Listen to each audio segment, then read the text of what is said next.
Um filho dedicado cai vítima de um assassino que vive em seu próprio quintal. Eu só conseguia ver as pessoas correndo à minha volta. Comecei a ficar assustado e pensei, o que está acontecendo? Um agressor impiedoso ataca uma mãe dentro de sua própria casa e a deixa à beira da morte. Naquela hora, tive muito medo de morrer. E uma dona de casa fica no meio do fogo cruzado quando um predador sinistro invade seu organismo. Nem em sonhos eu poderia imaginar que havia um parasita dentro de mim. 3 parasitas muito diferentes com uma única estratégia. Eles espreitam à nossa volta. Eles procuram hospedeiros. Eles são os inimigos domésticos.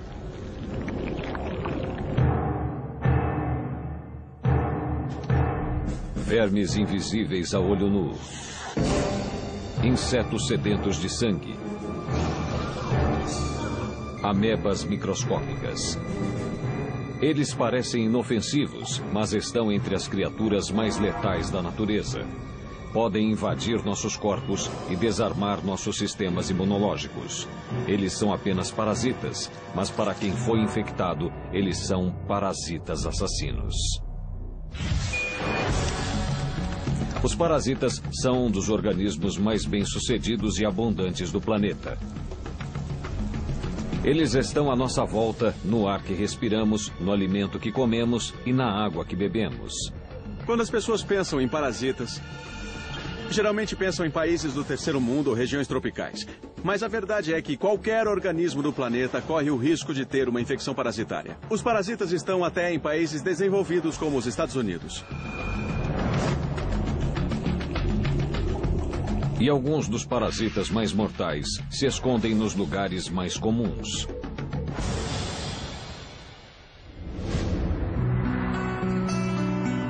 Em 2009.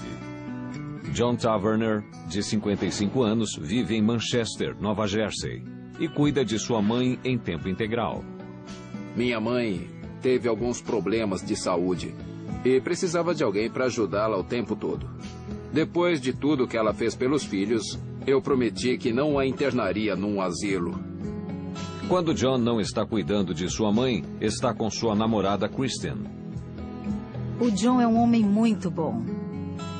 Ele tiraria a roupa do corpo para você não passar frio.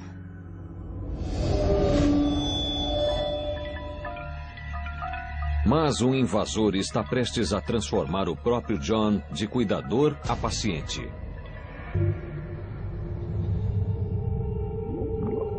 Durante uma noite de junho, John está preparando o jantar para a mãe quando começa a se sentir mal.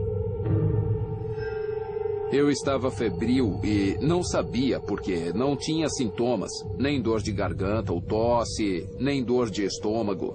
E não conseguia entender por que estava com febre. John leva a febre a sério. 5 anos antes, ele havia sobrevivido a uma forma mortal de câncer, chamada linfoma de Hodgkin. Desde então, ele fica atento a qualquer sinal de recidiva da doença. John liga para seu clínico geral e descreve os sintomas pelo telefone. Ele me receitou um antibiótico e pareceu funcionar. A febre cedeu e eu me senti bem. Mas uma semana depois, a febre retorna. Pensei, o que é isso? Eu tinha tido febre há uma semana ou mais e ela estava de volta. Eu não entendia.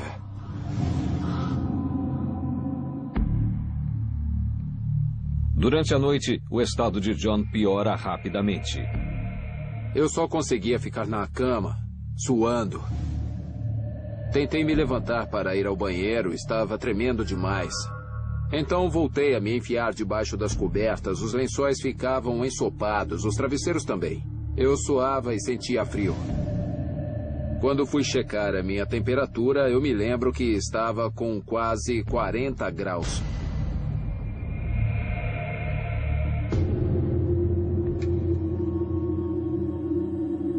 Na manhã seguinte, Kristen liga para saber como John está.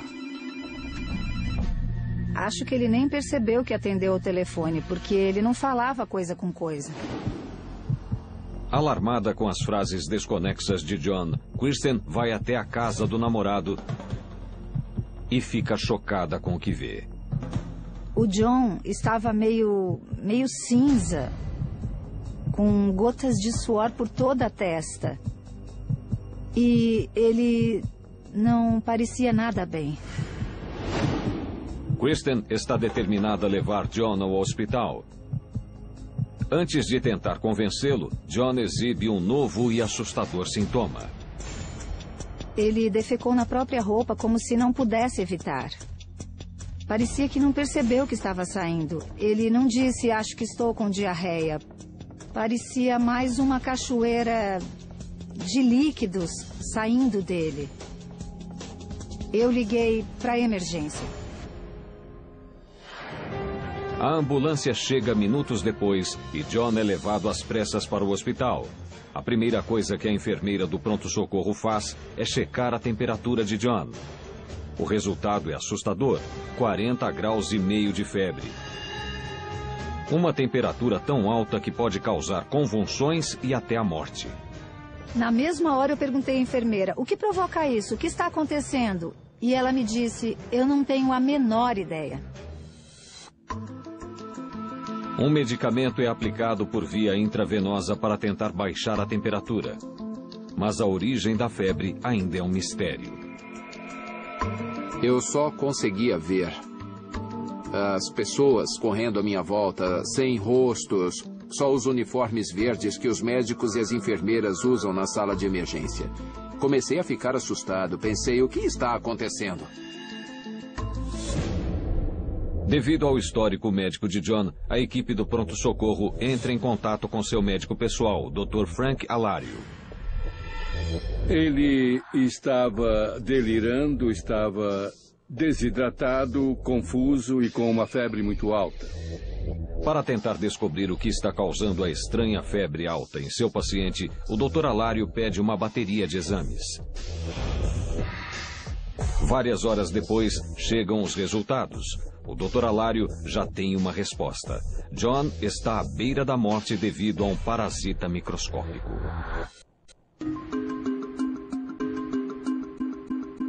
Os médicos acabam de contar a John Taverner, de 55 anos, que um parasita invadiu seu sangue e o deixou à beira da morte. Sua namorada, Kristen, está chocada. Eles disseram que o parasita estava atacando suas hemácias e que o estava matando por dentro. As hemácias do John indicaram que ele tinha babesiose. A babesiose é causada por um protozoário minúsculo chamado Babesia. A Babesia é uma assassina muito cruel. É parecida com a malária. Ela entra na corrente sanguínea e destrói as hemácias. Nos seres humanos, os danos começam quando o protozoário entra na corrente sanguínea. Ali, o parasita invade as hemácias, onde se alimenta e se reproduz. Finalmente, os glóbulos vermelhos infectados se rompem, liberando legiões de novos parasitas no sangue. A babesiose pode causar fadiga, dores de cabeça e febre, mas geralmente para por aí, porque o baço pode limpar e repor o sangue. Mas em pessoas que perderam o baço, a babesia avança livremente pelo corpo e acaba matando o hospedeiro. Agora fica claro para o Dr. Alario por que John ficou tão doente. O baço de John foi removido.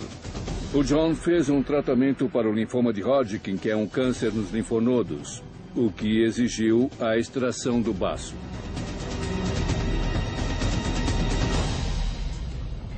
O baço funciona como um filtro para as hemácias, os glóbulos vermelhos do sangue. Sem o baço, John não consegue repor as células infectadas, o que dificulta a batalha contra a infecção parasitária. Era uma preocupação nossa, já que a taxa de mortalidade aumenta significativamente em pacientes cujo baço foi removido.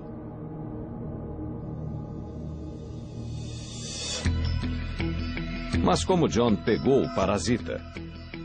O Dr. Alário questiona Kristen e John para obter mais informações. Ele perguntou, vocês acamparam, fizeram um piquenique ou talvez alguma coisa ao ar livre? Eu disse que não, que só saía pela porta da frente, pegava o jornal e as cartas e que costumava sair descalço. O fato de John caminhar até a caixa de correio descalço pode ter sido a causa da infecção. O ciclo de vida dos parasitas do gênero Babesia envolve 2 hospedeiros, um roedor como um rato e um carrapato. Quando um rato é picado por um carrapato infectado, o rato se contamina. O parasita se reproduz no interior do rato infectado, e quando um carrapato não infectado se alimenta do sangue de um rato infectado, o ciclo de vida recomeça. O homem pode pegar o parasita se for picado por um carrapato infectado. Os humanos são um beco sem saída para a Babesia, porque quando ela entra no corpo humano, ela não completa seu ciclo de vida, mas ainda pode causar estragos nas hemácias.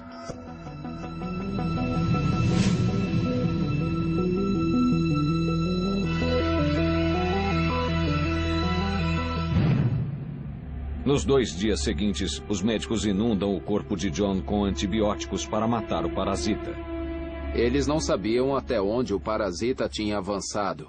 E não sabiam se os antibióticos iriam funcionar ou não. Depois de 2 dias, é evidente que os medicamentos não estão funcionando. John está perdendo hemácias a um ritmo alarmante e sua vida está por um fio. Como um último recurso, os médicos realizam uma transfusão de sangue. Eles enfiaram um cateter no meu pescoço, drenaram o meu sangue por ele e colocaram outro sangue no meu corpo. Isso levaria algum tempo. E é claro que eu dei permissão porque eu queria me livrar daquilo. Não há nenhuma garantia de que o procedimento salvará a vida de John. Era praticamente a última opção. E se aquilo não funcionasse, era grande a chance do John não resistir. O parasita assassino causador da babesiose está causando estragos no organismo de John Taverner. Ele o deixou à beira da morte. Como as potentes drogas antiparasitárias não estão funcionando, os médicos têm uma última esperança: realizar uma transfusão total de sangue. Era praticamente a última opção. E se aquilo não funcionasse, era grande a chance do John não resistir. A transfusão começa. Nas 48 horas seguintes, enfermeiras e médicos substituem o sangue infectado de John. Impotente, sua namorada Kristen só pode esperar. Eu só conseguia pensar, meu Deus, isso tem que funcionar.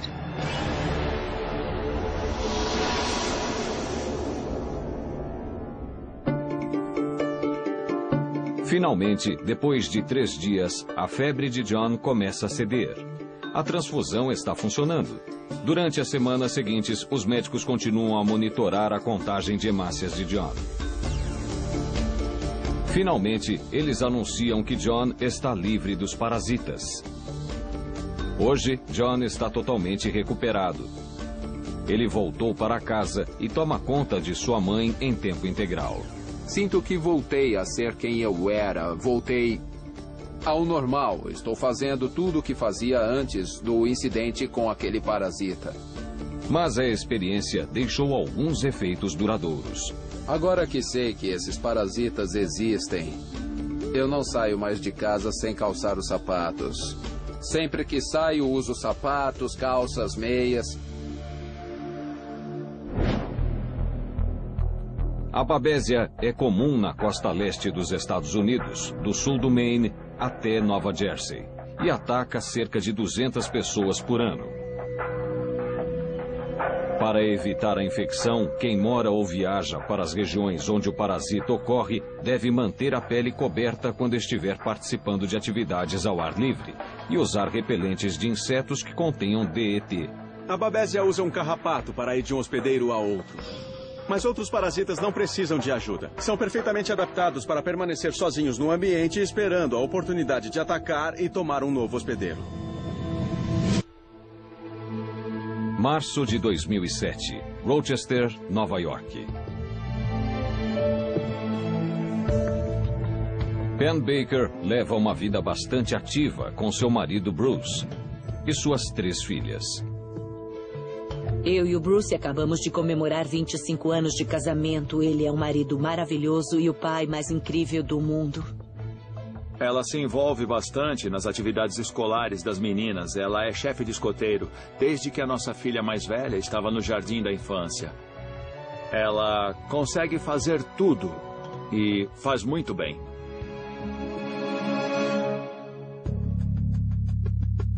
Além de ser uma mãe ocupada, Penn trabalha longas horas angariando fundos para campanhas políticas. Mas seu estilo de vida agitado está prestes a sofrer uma reviravolta.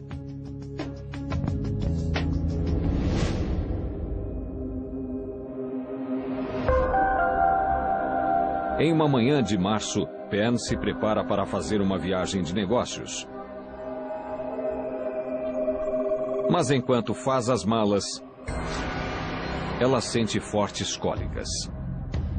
Eu não estava me sentindo bem. Sentia cólicas, eram muito fortes. Eu nunca tinha sentido nada do gênero. Penn corre para o banheiro, onde tem um surto violento de diarreia. Eu pensei que seria rápido, que passaria logo e pegaria meu voo. Mas uma hora depois, o estado de Penn piora. Não foram 1 ou 2 idas rápidas ao banheiro. Aquilo se arrastou durante 4 ou 5 horas.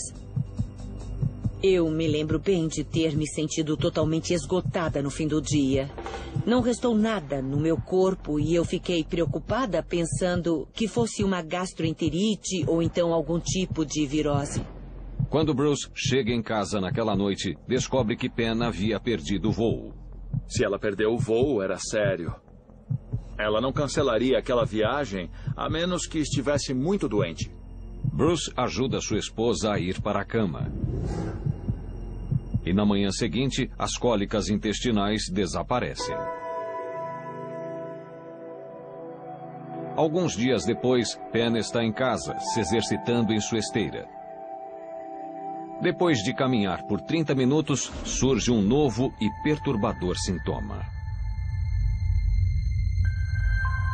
Eu já tinha caminhado uns 600 ou 800 metros quando me senti muito zonza. E percebi que minha visão estava ficando distorcida. A visão periférica começou a se retrair. E eu também via linhas irregulares no meio de tudo o que eu olhava. Não sentia dor, só aquela sensação. E eu fiquei com muito medo porque aquilo não era normal. Ela disse que estava tonta e que não se sentia bem.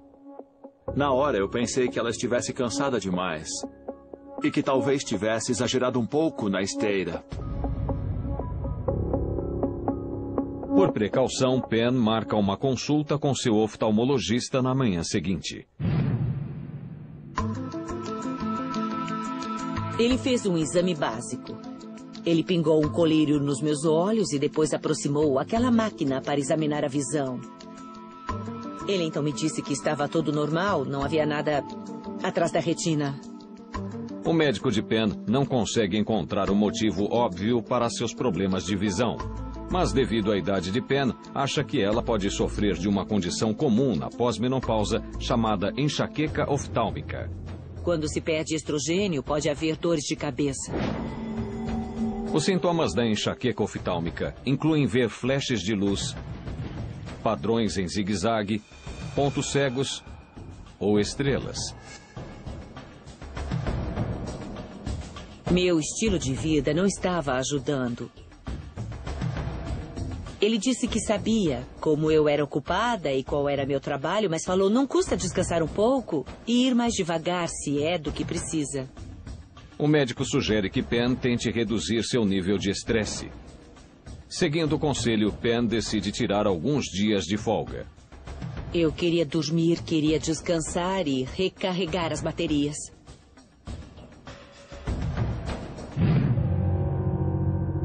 Mas alguns dias depois, Pen e suas filhas estão fazendo compras, quando ela sente uma sensação terrível. Eu estava de pé vendo roupas, quando tive uma sensação que nunca senti na vida.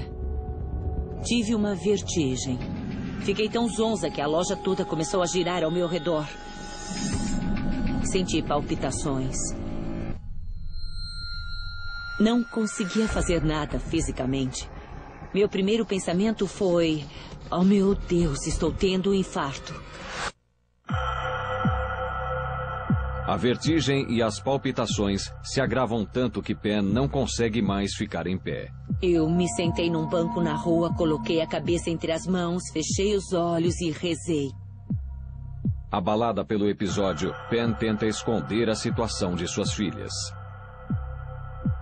Elas saíram e não perceberam o que tinha acontecido, só disse que estava muito cansada e que estava quente demais e passou, acho que depois de uns 15 minutos. As palpitações param, mas Pen continua preocupada. Havia alguma coisa errada. Eu estava péssima. Pen marca uma consulta com o médico da família no dia seguinte. Eu sabia que aquilo não era estresse. Alguma coisa dentro de mim dizia: muito bem, Pen. É uma coisa muito real. Vamos descobrir o que é. Seu médico pede uma bateria de exames de sangue. Alguns dias depois, chegam os resultados. Recebi um telefonema do meu médico e ele disse que os exames mostravam que eu estava com uma contagem altíssima de leucócitos. Os leucócitos são parte importante do sistema imunológico e ajudam a combater infecções. Uma contagem alta de leucócitos pode indicar uma infecção séria. Eu fiquei muito preocupado com a ideia de ela ter algum tipo de infecção séria.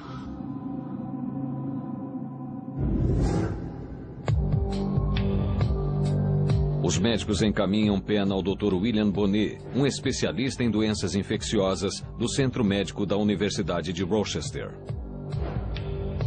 Era evidente que a contagem de leucócitos estava muito alta, mas apenas isso não nos fornecia uma resposta rápida, já que existem muitas doenças associadas à contagem elevada de leucócitos. A pior seria alguma forma de câncer. Quando ouvi a palavra câncer, meu corpo inteiro amoleceu. Naquela hora, tive muito medo de morrer. Os médicos acabam de dizer a Pen Baker, de 50 anos, que a causa de seus problemas de saúde pode ser câncer. Quando ouvi a palavra câncer, meu corpo inteiro amoleceu. Naquela hora, tive muito medo de morrer. Determinada a descobrir qual é o problema, o médico de Pen, o especialista em doenças infecciosas, William Bonnet, pede uma bateria de novos exames para tentar encontrar a resposta. Acho que contei 6 ou 8 frascos de sangue saindo do meu corpo naquele dia. Queríamos muito um diagnóstico definitivo para saber com o que estávamos lidando e podermos curá-la.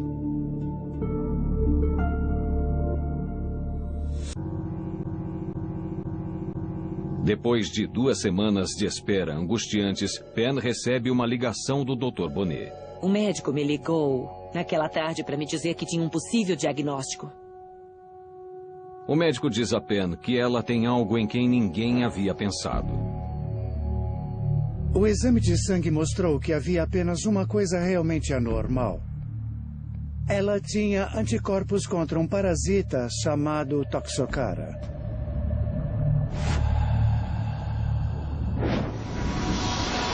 O Toxocara é um verme nematóide mortal que se alimenta de tecido humano. Eu não conseguia acreditar no médico quando ele disse que eu tinha um parasita. Era difícil demais acreditar que uma coisinha microscópica estava roubando a minha vida. Quando os ovos do Toxocara entram nos intestinos humanos, se desenvolvem e as larvas eclodem. As larvas então perfuram a parede intestinal e migram através do sangue até o fígado, pulmões, olhos ou cérebro.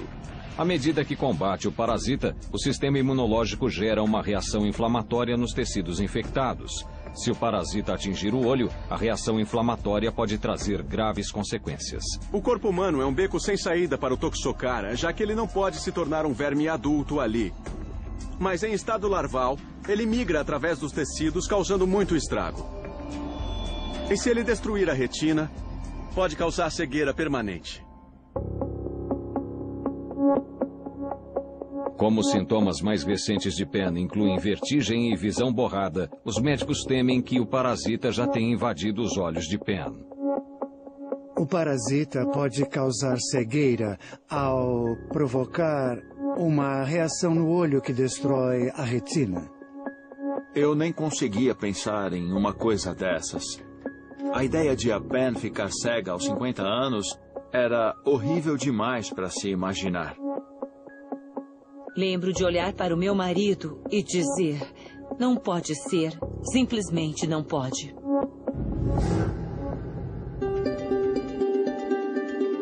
Os médicos conseguirão salvar a visão de Penn antes que seja tarde demais.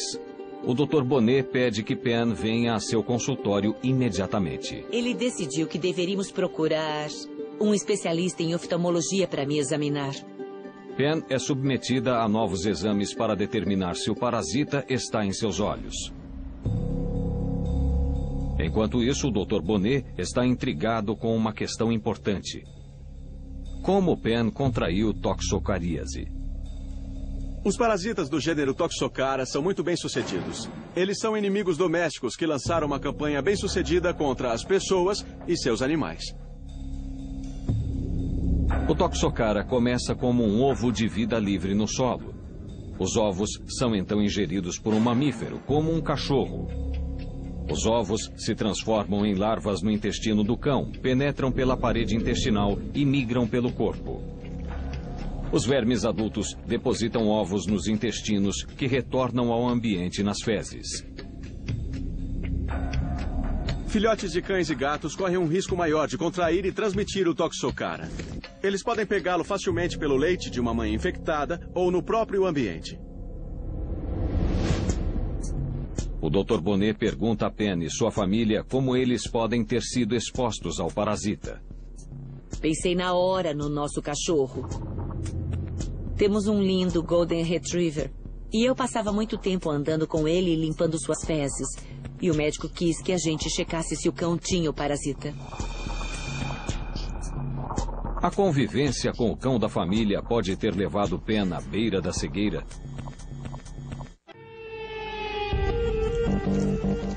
Penn Baker está lutando para não perder a visão depois de ser vítima do parasita causador da toxocaríase. Os médicos ainda não sabem se ela ficará cega e acreditam que ela pode ter sido infectada por meio do cachorro da família. O cachorro é submetido a exames e alguns dias depois chegam os resultados. O cão não tem o parasita.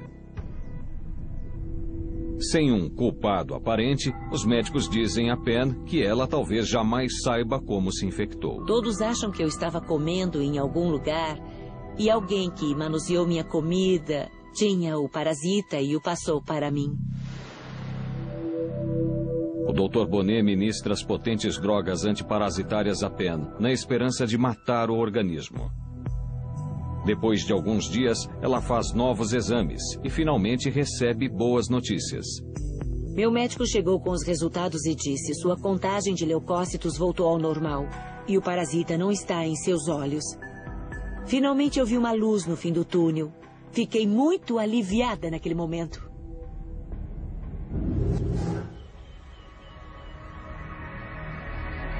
Mas Penn ainda não está livre do perigo. O tratamento contra a toxocaríase é longo e difícil. Quando o Dr. Bonnet diagnosticou a doença, disse que eu provavelmente me sentiria péssima nos 8 meses seguintes. Durante estes 8 meses, Pen segue o tratamento à risca. Hoje, Pen está completamente curada. Mas sua batalha contra a toxocaríase mudou sua vida para sempre. Segundo algumas estimativas, 14% da população dos Estados Unidos está infectada. O Toxocara canis costuma ser encontrado no quintal ou dentro das casas. A melhor forma de evitar o contágio com os parasitas do gênero Toxocara é realizar a vermifugação regular de cães e gatos e manter uma boa higiene pessoal ao lidar com animais, especialmente antes de comer. Alguns parasitas são tão comuns que ficar longe deles é muito difícil, como uma mulher do Kentucky logo irá descobrir. 2008. Bonnie Duncan, de 56 anos, é mãe de 5 filhos e mora em Staffordsville, no Kentucky. As vidas de Bonnie e de seu marido Jonathan giram em torno de sua grande e unida família. Eu e o Jonathan temos 5 filhos e 5 netos. Somos muito apegados a eles. Fazemos muitas atividades com os netos e com nossos filhos. A família é tudo. Mas a vida tranquila de Bonnie e Jonathan está prestes a mergulhar no mundo da infecção parasitária. Em um dia de novembro, Bonnie se prepara para uma reunião familiar. Eu tinha preparado um ensopado na noite anterior e estava na cozinha preparando para servir. De repente, ela é acometida por uma crise assustadora. Comecei a tossir muito. A tosse era seca e irritante.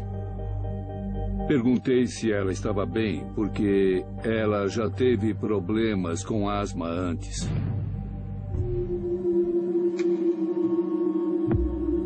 Bonnie procura alívio imediato em seus remédios contra a asma.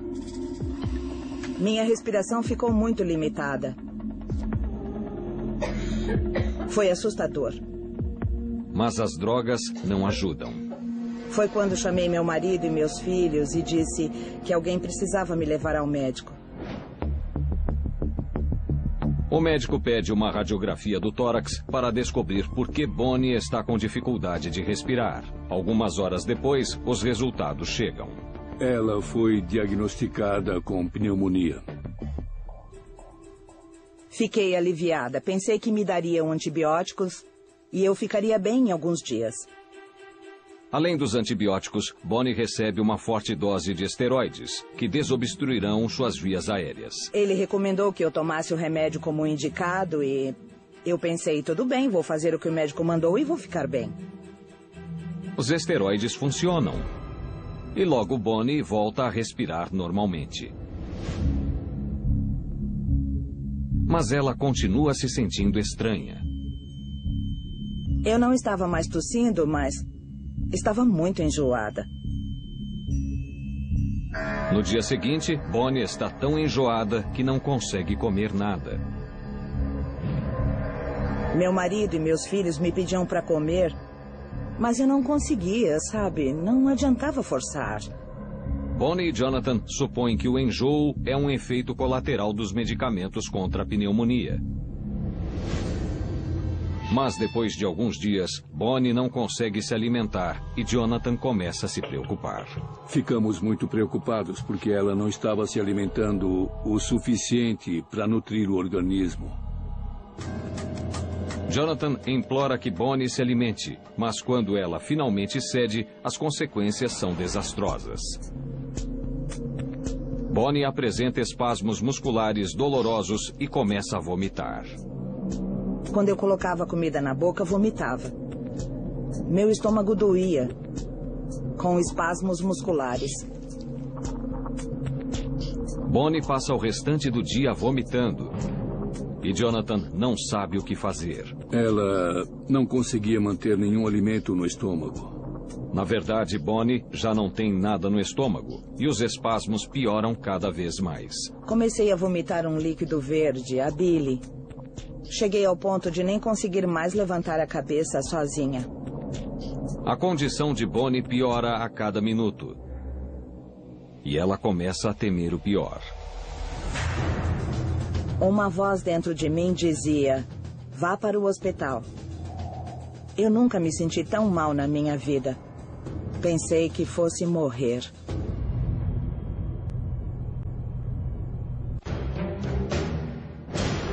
Bonnie Duncan, de 56 anos, está com terríveis cólicas estomacais.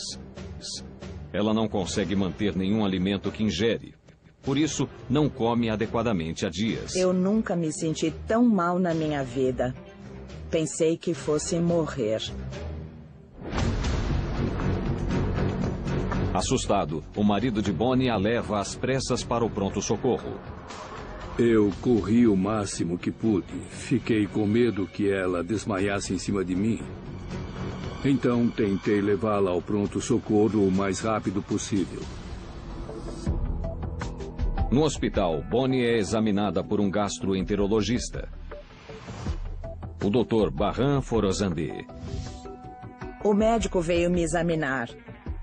Apertou meu estômago e doeu. Muito.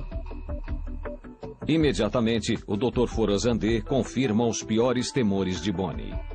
Eu tive a impressão de que ela tinha uma obstrução intestinal, ou talvez até um câncer. O Dr. Forozandé imediatamente pede uma série de exames para tentar identificar o que estaria causando a obstrução no sistema digestivo de Bonnie. E então o Dr. Forozandé insere um endoscópio no trato digestivo de Bonnie. Ele fica extremamente preocupado com o que vê. Quando fiz a endoscopia, eu percebi que o estômago estava muito inflamado. O Dr. Forozandé faz uma pequena biópsia do tecido inflamado e envia a amostra ao laboratório de patologia. Os resultados chegam algumas horas depois. Bonnie havia sido infectada por um dos parasitas mais mortais do planeta.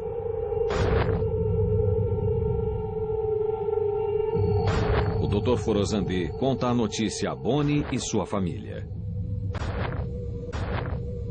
O Dr. Forozandé disse para o meu marido que eu tinha o parasita Strongyloid. Nem em sonhos eu poderia imaginar que eu tinha um parasita dentro de mim. O Strongyloid é um nematóide de apenas 2 milímetros de comprimento.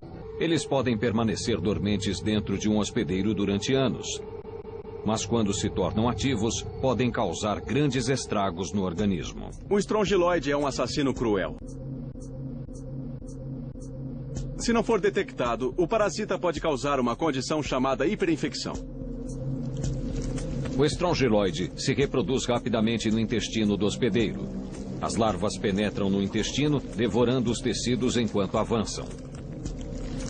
À medida que os vermes se alimentam, o sistema imunológico do organismo reage, causando uma grave inflamação intestinal. Ela pode causar dor intensa e diarreia sanguinolenta. Se não for detectado, o parasita pode causar muitos danos internos e chegar a matar o hospedeiro. Naturalmente, ficamos muito surpresos porque ninguém nunca tinha ouvido falar disso. Ficamos chocados quando vimos que um parasita tão pequeno podia causar um estrago tão grande no meu corpo. O Strongyloid costuma ser contido por um sistema imunológico saudável. Mas quando as defesas do organismo estão comprometidas, os vermes podem se tornar mais ativos e começar a destruir as entranhas do hospedeiro. O Dr. Forozandé examina o histórico médico recente de Bonnie e se concentra no tratamento com esteroides a que Bonnie foi submetida algumas semanas antes. Ela passou por um tratamento para asma e então tomou esteroides e isso pode ter comprometido o sistema imunológico e agravado ainda mais a infecção. O Dr. Forozandé precisa agir rapidamente. Ele inunda o organismo de Bonnie com uma forte droga antiparasitária chamada ivermectina. O médico disse à minha família que depois que eu tomasse aquilo por alguns dias, o parasita com certeza morreria. Enquanto esperam por sua recuperação, os médicos voltam sua atenção para uma questão urgente.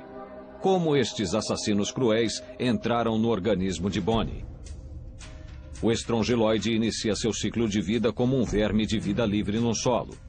Quando um hospedeiro, como um cão, pisa no parasita, o verme se enterra em sua pata. O verme se reproduz no intestino do cão e quando seus ovos passam para as fezes do cachorro, o ciclo de vida recomeça. O estrongiloide tem um grande truque para entrar no hospedeiro humano. Ele simplesmente espera no solo. Ele é atraído por uma substância química chamada ácido urocânico que ocorre naturalmente na pele e também na sola dos pés. Por isso, quando uma pessoa pisa no parasita, ele se fixa, entra através da pele e avança direto para a corrente sanguínea. Apesar de a maioria dos casos de estrongiloidíase ocorrer fora dos Estados Unidos, há registros em algumas áreas do país. O que torna o estrongiloide tão eficiente é sua habilidade de viver em ambientes diferentes. Ele vive bem em regiões tropicais, mas também vive bem em regiões temperadas como os Apalaches. É por isso que esse parasita é um inimigo doméstico tão eficiente. Como Bonnie passou a vida toda na região rural dos Montes Apalaches, os médicos acreditam que ela pode ter contraído o parasita em seu próprio quintal. O Dr. Forozandé acha que a Bonnie pode ter pegado o parasita na terra, talvez trabalhando no jardim ou andando descalça.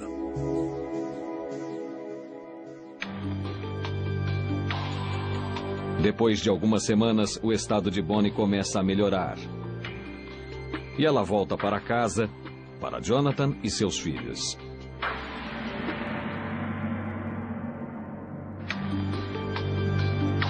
Hoje a vida de Bonnie está voltando ao normal. Mas a batalha para vencer o parasita mudou sua vida para sempre. Nunca mais vou trabalhar no meu jardim sem usar luvas. Ela não deixa nossos netos andarem descalços na grama.